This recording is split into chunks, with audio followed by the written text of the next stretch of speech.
Je voudrais m'appuyer sur le chapitre 28 du livre de Matthieu. Je lirai les 7 premiers versets. Je voudrais que pendant que nous nous soumettons à l'écoute de la parole et à la déclaration des oracles de Dieu, que nous nous attendions à ce que Dieu fasse quelque chose pour chacun d'entre nous. Matthieu 28, après le sabbat, à l'aube du premier jour de la semaine, Marie de Magdala et l'autre Marie allèrent vers le sépulcre. Et voici, il y eut un grand tremblement de terre, car un ange du Seigneur descendit du ciel, vint rouler la pierre et s'assit dessus. Son aspect était comme l'éclair et son vêtement blanc comme la neige. Les gardes tombèrent de peur et devinrent comme morts. Mais l'ange prit la parole et dit aux femmes, « Pour vous, ne craignez pas. » Mais l'ange prit la parole et dit aux femmes, « Pour vous, ne craignez pas, car je sais que vous cherchez Jésus qui a été crucifié. Il n'est point ici. Il est ressuscité, exactement comme il l'avait dit. Venez, voyez le lieu où il était couché et allez promptement dire à ses disciples qu'il est ressuscité des morts. Et voici, il vous précède en Galilée, et c'est là que vous le verrez. Voici, je vous l'ai dit. C'est important pour moi de vous indiquer que le message de la résurrection, c'est le premier message partagé dans l'Église des premiers jours. En fait, la première prédication de l'Évangile concerne le fait que Jésus n'est pas resté dans sa tombe, mais qu'il est ressuscité. Et ce message, et c'est une bonne nouvelle que j'annonce aux femmes, c'est les femmes, premièrement, qui ont reçu la responsabilité de le porter au monde, y compris à ceux-là qui sont les piliers sur lesquels Dieu bâtit son Église. Vous savez que quand vous lisez la Bible de Genèse jusqu'à Malachie, il n'y a aucune femme prophète. Est-ce que vous avez remarqué cela? Il n'y a pas de femme sacrificateur. Est-ce que vous avez remarqué cela? Il n'y a même pas de femme roi. Vous savez que dans l'Ancien Testament, l'huile était versée sur le prêtre, l'huile était versée sur le prophète et l'huile était versée sur le roi. En fait, il n'y a aucune circonstance de Genèse jusqu'à Malachie où l'huile est versée sur la femme. Jamais. Dites jamais. Jamais. Sauf que, vous savez que Jésus, lorsqu'il vient, il n'a pas pour objectif de nous maintenir dans le statu quo. Oui, Jésus ne vient pas pour couler dans le flot de la culture dans laquelle il évolue. Jésus ne vient pas, il ne vient pas pour vivre en harmonie avec la pensée collective. Amen. Amen. Lorsque Jésus est crucifié et qu'il ressuscite, la Bible dit que Dieu dépêche un ange du ciel pour en apporter l'information. Et cet ange du ciel va apporter cette information à des femmes. Alléluia. C'est à ce moment-là que Dieu fait entrer la femme dans le ministère. Parce que la femme, maintenant, est responsabilisée pour apporter ce message même aux apôtres. Vous savez que la doctrine que nous prêchons et que nous enseignons, c'est celle des apôtres. Ce sont ceux-là qui ont été les dépositaires des mystères de Dieu pour l'humanité et qui nous les ont transmis.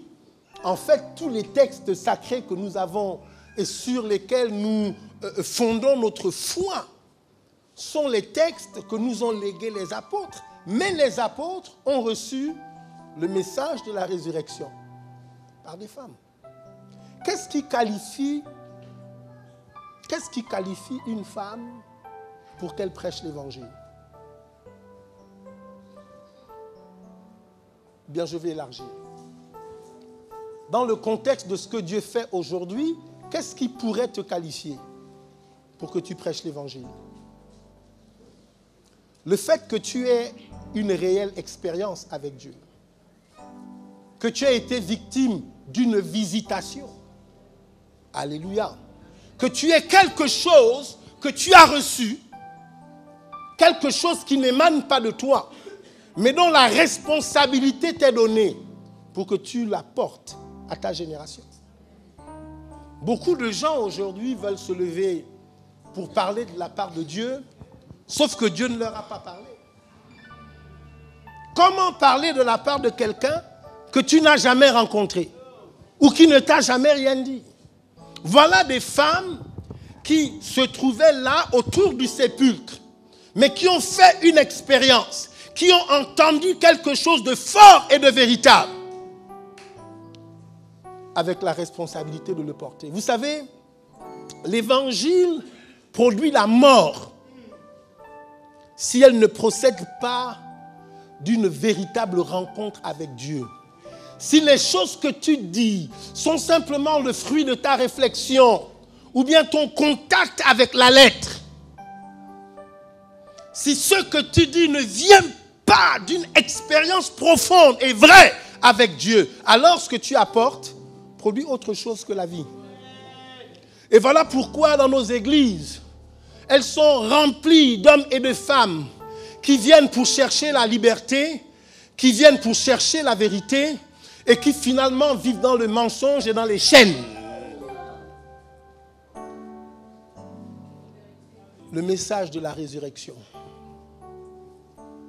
Je parle de la résurrection parce que on ne peut pas raisonnablement célébrer la Pâque sans avoir à l'esprit que Christ est mort, mais que le troisième jour, conformément à ce qu'il avait indiqué, il est ressuscité. Et le fait que Christ soit ressuscité a pour première conséquence la mise à disposition du don du Saint-Esprit. Jésus avait dit à ses disciples, il est préférable que je m'en aille. Voyez-vous, ces personnes avaient marché avec lui pendant un peu plus de 3 années. Marcher avec Christ dans ces temps-là avait des bénéfices importants. Lorsqu'on donnait à manger à Jésus, les disciples mangeaient avec lui. Ils étaient exposés quotidiennement aux manifestations de gloire au travers du ministère de Jésus. En fait, les 12 avaient abandonné tout ce qu'ils avaient, mais ils vivaient bien aux dépens de Christ. Et pour eux, ils auraient voulu garder Jésus avec eux jusqu'à la fin de leur vie. Mais Jésus leur dit, il est préférable pour vous que je m'en aille. Et il ajoute, parce que je vous enverrai le Saint-Esprit. Il y a un lien entre le fait que Christ meurt et ressuscite et le fait que nous recevions le don du Saint-Esprit. C'est ce Jésus, acte 2, 32, 33, c'est l'apôtre Pierre qui en parle. C'est ce Jésus que Dieu a ressuscité. Nous en sommes tous témoins. Élevé par la droite de Dieu, il a reçu du Père le Saint-Esprit qui avait été promis.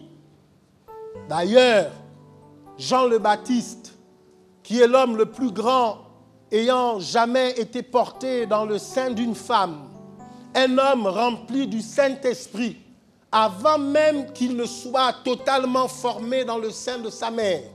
Oui, Élisabeth était à peine conçue, que Jean le Baptiste avait déjà le Saint-Esprit et qu'il pouvait au contact de Jésus tressaillir par l'Esprit qui était en lui. Jean le Baptiste lui-même, un homme éclairé parce que commissionné par Dieu pour préparer les chemins de Jésus, connaissait Jésus comme étant celui qui baptise du Saint-Esprit et de feu.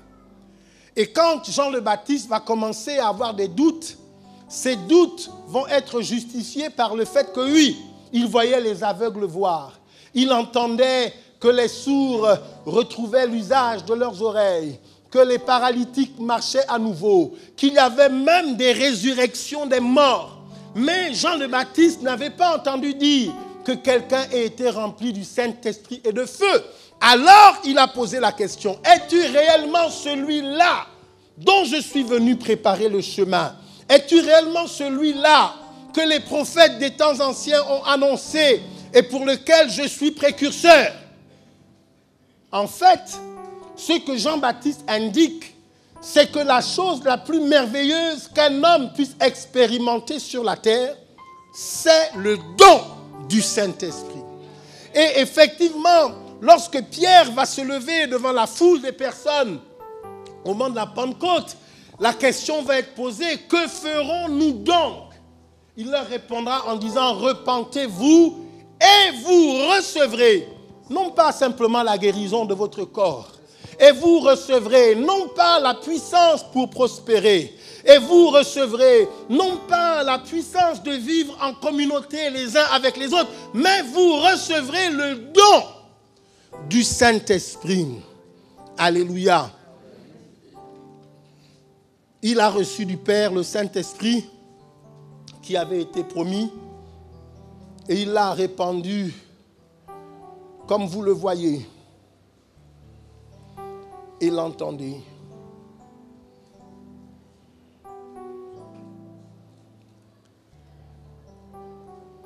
Le Saint-Esprit, je veux m'arrêter là un peu. Vous savez, j'ai découvert que beaucoup de chrétiens sont passés à côté de ce que Dieu veut faire avec eux. Vous vivez une vie chrétienne superficielle, au point que les sorciers, dans vos lieux de travail, sont plus puissants que vous. Lorsque vous arrivez dans vos lieux de travail et que vous découvrez qu'on a égorgé une poule devant la porte de votre bureau, alors vous commencez à faire des cauchemars. Vous vivez dans la crainte. Parce que c'est comme si les gens de ce monde sont plus puissants que vous. C'est parce que vous vivez un christianisme superficiel. Vous ne vivez pas un christianisme qui soit lié au fait que vous avez un Dieu qui n'est pas mort, mais qui est ressuscité. Je dis qu'il y a un lien entre le fait que Christ soit ressuscité et le fait que le don du Saint-Esprit soit disponible pour tous. D'ailleurs, la parole prophétique dans Joël et qui est reprise plus tard dans Acte 2, verset 17, nous dit « Dans les derniers jours, je répandrai de mon esprit sur toute chair. » Nous ne pouvons pas aujourd'hui, et c'est tant mieux puisque nous sommes au moment de la célébration de la Pâque, vivre un christianisme comme si notre Dieu était une statue en bois. Comme si nous étions au service ou en adoration à un Dieu mort, à un Dieu incapable, à un Dieu impuissant, impotent. En fait, j'ai envie de dire à un Dieu nul, un Dieu tocard.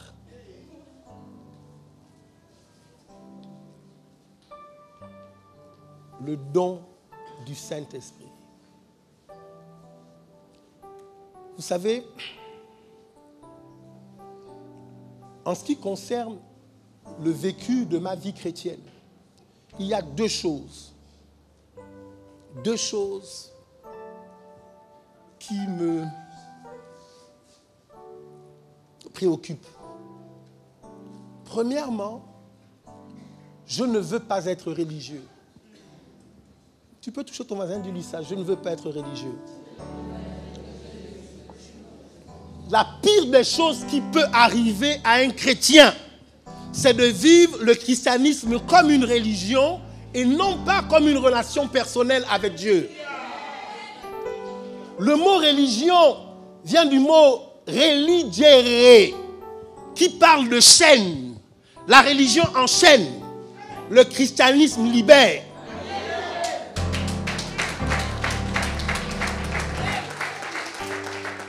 Je disais, je suis très préoccupé par le fait de ne pas être religieux. De ne pas me placer moi-même volontairement sous le joug de choses que je m'imposerais moi-même ou que la religion m'imposerait en me faisant croire que c'est Dieu alors que Dieu lui-même sur le sujet n'est pas préoccupé.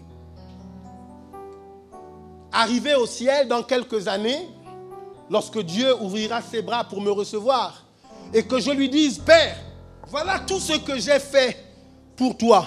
J'ai fait ceci, j'ai fait cela. J'ai porté le foulard. Je n'ai pas mis de maquillage. J'ai pas mis de bijoux. J'ai été sélectif par rapport aux musiques que j'ai écoutées. Et puis, continuer ma liste. Et puis Dieu me dit, mais mon fidèle serviteur, Mike, c'est très bien. Sauf que tout cela, là, tu l'as fait pour toi-même.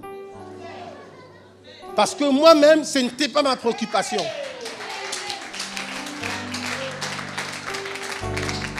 Je dis, je ne veux pas aller au ciel, rentrer dans la présence de Dieu et que Dieu me dise ce que tu as fait là-bas, c'était pour toi. La deuxième chose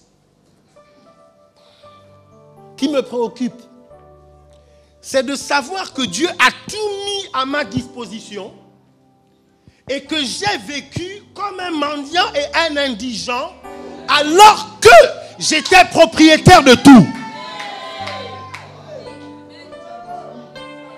Pourquoi vivre un christianisme misérable, un christianisme d'impuissance, quand toute la puissance, Dieu l'a mise à notre disposition? Je dis parce que Christ est ressuscité, nous pouvons recevoir le don du Saint-Esprit. Et le Saint-Esprit a toutes les capacités.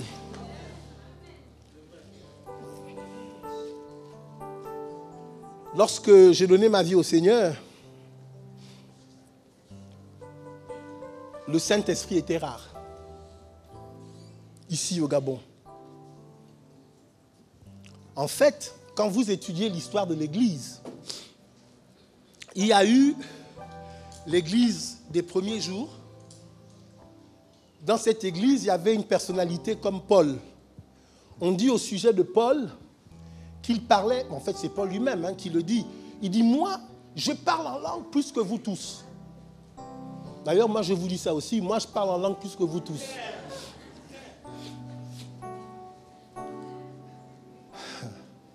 On ne peut pas être chrétien, vouloir vivre une vie de puissance, vouloir vivre une vie de miracle, et puis tu parles par langue. C'est un peu comme si tu as une super voiture, mais que tu n'as pas de carburant, tu ne démarreras pas. Donc, dans l'église des commencements, il y avait un homme comme Paul, il dit qu'il parlait en langue. Et d'ailleurs, il en fait toute une doctrine. Et il fixe même les règles dans lesquelles le parler en langue doit être utilisé dans l'église. Parce que, en ce temps-là, quasiment tous les chrétiens parlaient en langue. On était obligé de dire, bon, dans l'église, que 2 ou 3 parlent, et puis ensuite vous vous taisez. On interprète, parce que ça devenait, quand les gens se rassemblaient, les gens parlaient en langue et ne voulaient pas s'arrêter de parler en langue, donc Paul est obligé de réglementer. Il dit, bon, voilà, 2 ou 3 parlent, quand 2 ou 3 ont parlé, d'ailleurs, il n'y a pas que le parler en langue, il y a aussi l'interprétation. Donc, si 2 ou 3 ont parlé en langue, il faut que d'autres interprètent. Parce que lorsque vous parlez en langue, ce que vous dites, ce sont des mystères. C'est un langage barbare pour les païens, mais la prophétie, ou disons l'interprétation, est un message compréhensible, même pour ceux qui ne sont pas encore sauvés. Il y a eu une période dans l'histoire de l'Église où le parler en langue était très présent. Et puis, à partir du concile de Nicée, donc en 367, donc presque au IVe siècle après Jésus-Christ, lorsque l'Église universelle est devenue l'Église catholique romaine, okay? Donc une Église qui est devenue politiquement correcte. Parce qu'avant cela, il faut savoir que les chrétiens vivaient sous de très grandes persécutions. Okay? Avant cela, lorsque les gens étaient baptisés, parfois, le prix du baptême, c'était la mort. Le prix du baptême, c'était le rejet de sa famille. Donc, quand on arrive au IVe siècle, il y a des grandes personnalités romaines, dont l'empereur, qui se convertissent. Et il y a un deal, un accord qui est passé avec l'Église, qui fait que l'Église devient la religion de Rome. À partir de ce moment-là, okay, l'Église va de compromission en compromission, de compromission en compromission. Le message qui était prêché, celui des apôtres, est dilué parce qu'il est associé au message de la tradition. Je n'ai pas le temps de rentrer dans les profondeurs de tout cela. Mais toujours est-il qu'à un moment donné, les chrétiens ne parlent plus en langue. Donc on se retrouve avec une église qui est puissante politiquement, qui est puissante économiquement, mais qui est privée de la manifestation de la puissance de Dieu. Parce que la vie de Dieu dans l'église, c'est par le Saint-Esprit. Et quand les chrétiens ne reçoivent pas le don du Saint-Esprit, alors ils manquent de puissance. Ils deviennent la viande des sorciers. Le repas. Le repas de leurs adversaires. Dans le début, en fait, dans les années 1890 environ, il y a un mouvement qui commence aux États-Unis et qui va connaître son apogée en 1906, avec notamment un missionnaire, un homme de Dieu qu'on appelle William Seymour, qui avait 2 particularités, il était noir et il était borgne. Et au travers de William Seymour, Dieu va réintroduire le parler en langue dans l'Église. En fait, le parler en langue qui est le signe initial du don du Saint-Esprit, du baptême dans le Saint-Esprit. Et c'est d'ailleurs de William Seymour que vont venir plus tard aux États-Unis, mais après dans le monde entier, ce qu'on appelle les assemblées de Dieu ou les églises de Pentecôte. Pourquoi je vous dis ça?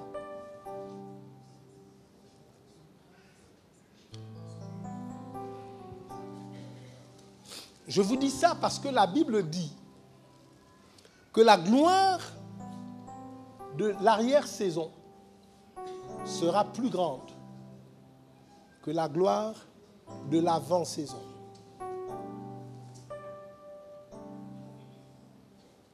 Les éléments qui ont été indispensables pour que l'Église des commencements soit une Église forte, capable de résister à toute forme d'oppression, soit une Église dans laquelle le miracle sorte de l'extraordinaire pour devenir ordinaire, parce que permanent et habituel, ce n'est possible que par le Saint-Esprit.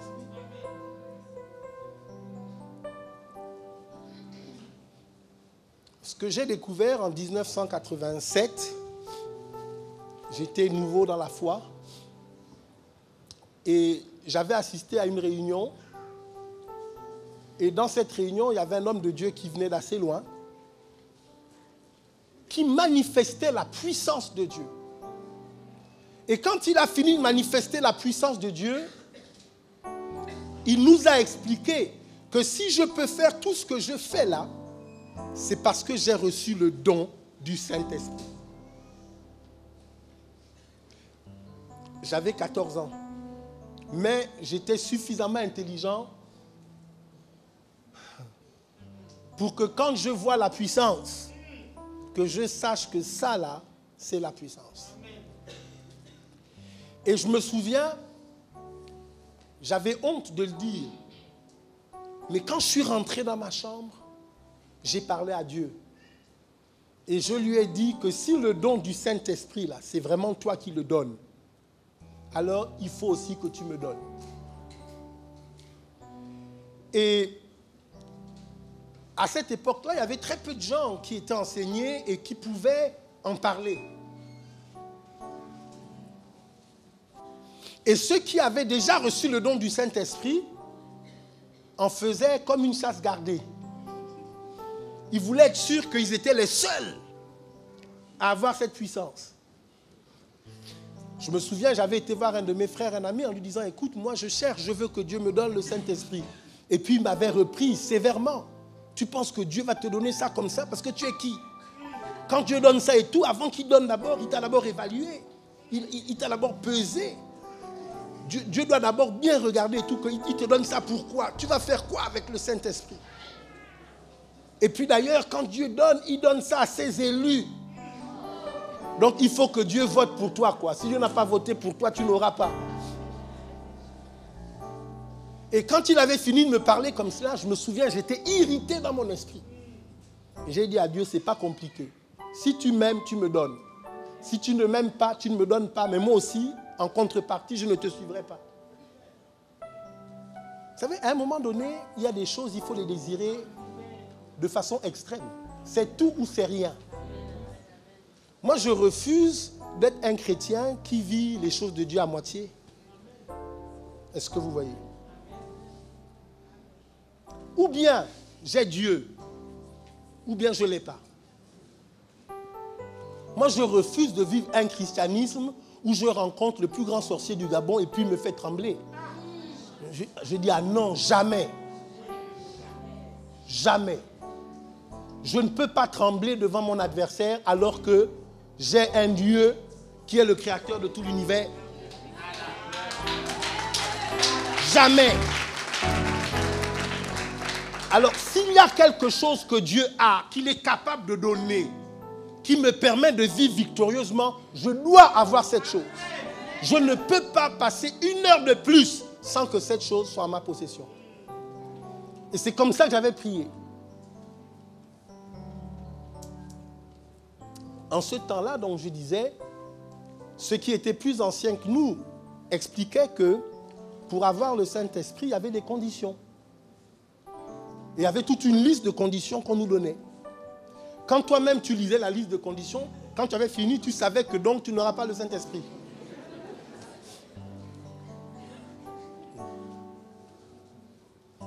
Et puis un jour, j'ai écouté la prédication de l'évangéliste Reinhard Bonnke. C'est un Allemand. Il est un peu vieux maintenant. Mais il continue, il fait quelques croisades de temps en temps ici et là, mais actuellement c'est son gendre qui prend le relais de son ministère. Et Reinhard Bonnke a fait une prédication que j'ai écoutée il y a 25 ans, 26 ans, 27 ans, 28 ans en arrière, en 87.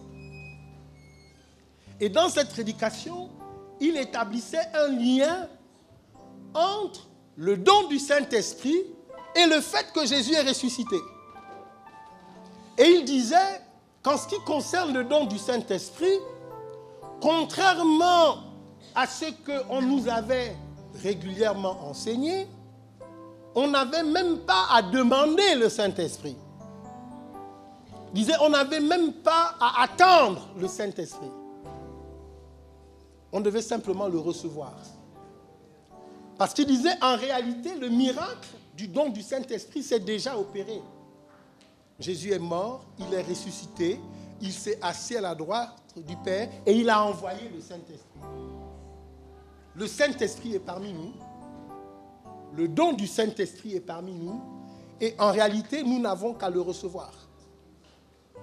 Est-ce que vous voyez?